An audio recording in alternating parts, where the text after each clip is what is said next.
Get any constructive criticism for each other, what would it be? Don't be such an ass dickhead.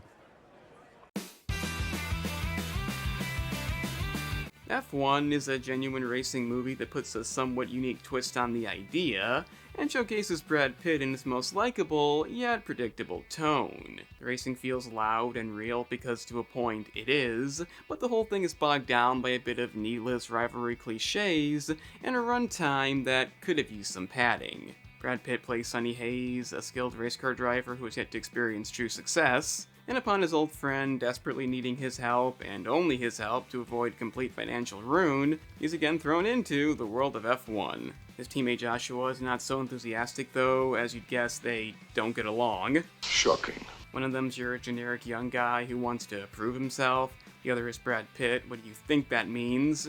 And the bickering and fighting, sometimes having real consequences, is for the most part not taken too far.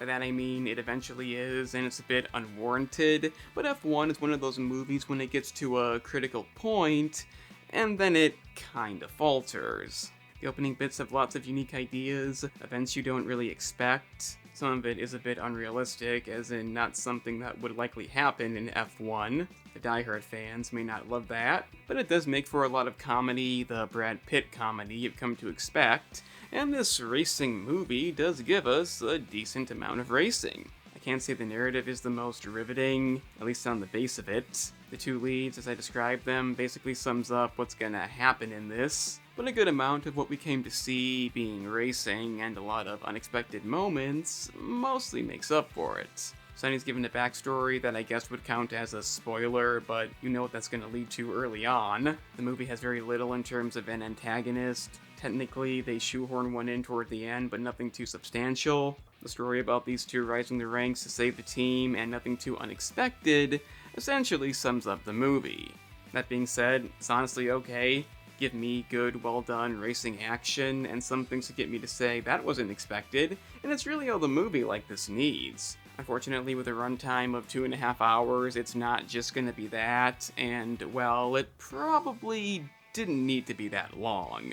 It does inevitably run out of ideas. You kind of just want to get to the end. The ever-so-legendary charm of Brad Pitt can't carry the whole movie, and sadly, nobody else in this stands out too much. Not even Joshua, he's a perfectly okay supporting character, but nothing you wouldn't expect. You have a love interest who is the love interest. Wish they had something else to say here, but a lot of it is by the numbers. I wouldn't call it close to perfection, but it could have been a lot better, and there is a lot to discuss in terms of spoilers, so let's do that.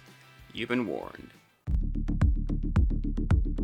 The thing that does make the movie stand out is the opening hour, as in Sonny, despite being skilled, relies on some other tactics to win. He's not portrayed as being perfect, crashing a number of cars, being the reason they lose the first race, and he develops a strategy of basically letting Joshua take the lead and deliberately causing damage on the track, as in knocking off his own parts, crashing into signs, causing safety cars to show up, and the result is the race being slowed down, somebody's lead being potentially lost, and more time at the pit stop. This is one of those unique ideas I mentioned, and despite comedic, it is a bit hard to accept. The announcers do notice this, but I guess they don't catch on, or maybe they do, who knows? Obviously he's doing it on purpose, and it's basically cheating, only in the last race isn't even an issue. And given at some point Sonny goes on about how it isn't about winning, or the attention, or the money, it's about simply driving, this is a bit odd. But it does make the movie more fun and interesting, so I guess I can look past that. What I can't look past are the events they cram in to get the desired runtime. We have a real shocking moment when Joshua does something stupid and literally starts on fire and is somewhat injured.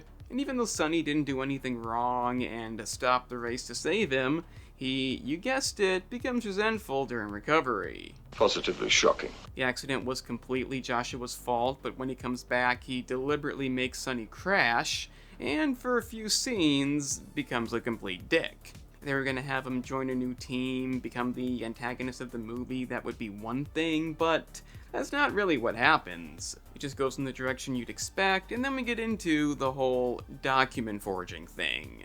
You have these new cars that they designed for aggression, but they temporarily can't use them. This only lasts for like one race. but in that race, Sonny gets real mad and wrecks the car. I tried to give it some reasoning, but he basically did everything he could to crash, and a lot of this could have been cut. Between both these two wrecking and acting irrational for no reason, if some of this wasn't in the movie, it wouldn't have been so needlessly long. I was, like I said, wanting to get to the end, but first Sonny must get fired and then rejoin, because that scene has to be there. The antagonist guy who forged the documents must be established right before the final race. And that race is quite good, no reason why it wouldn't be. The way it balances both leads, again utilizing Sonny's method of cheating, which leads into a nice conclusion when Joshua takes out the main opponent. Sonny gets into, I guess, the zone and takes the win, and then heads off alone to race dune buggies. Yeah, again, classic Brad Pitt lead, no real reason given for anything,